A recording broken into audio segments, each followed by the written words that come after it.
Today's question is, how many friends do you have?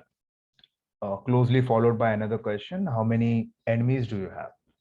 Now, the first question is easier to answer because you have a vague number, an approximate number in your head when it comes to your friends. Like you may have a close set of 3 friends, 4 friends. It could be anyone.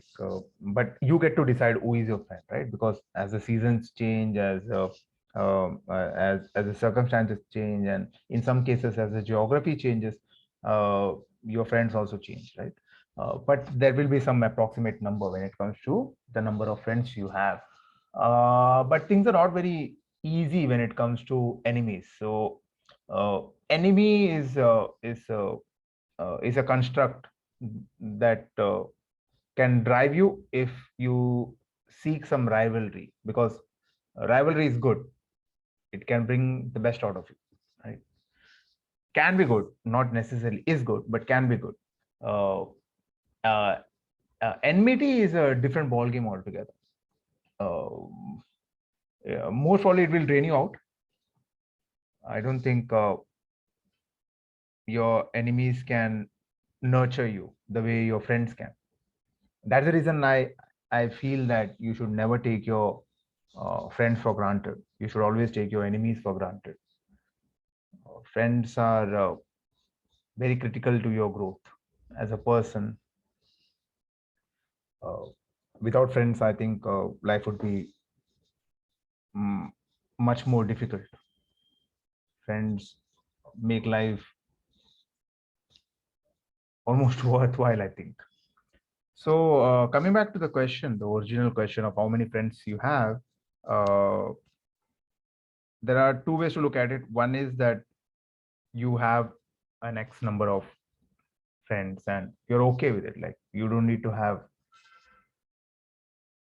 a lot of friends. You can have only one friend. That could be ideal too. But even if you have like 5, 6 friends or whatever, that's also fine. Right? After all, you get to decide your perimeter, like how much do you want to expend yourself as a friend, because friendship needs time and effort.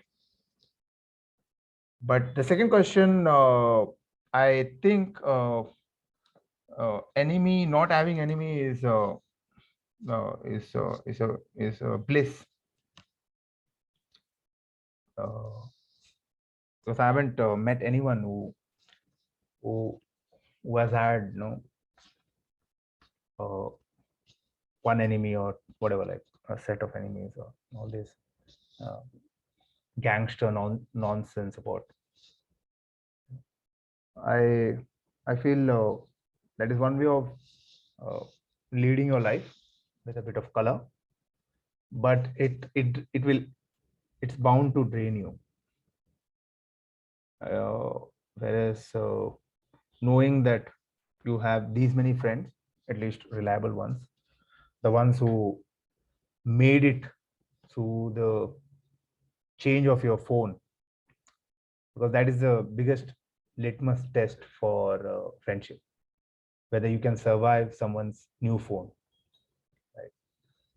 So if you have those friends on your new phone, then I think you're doing fine, right? To have a considerable number of friends in your life. And if you don't have any enemy, then you're doing more than fine. You're doing great.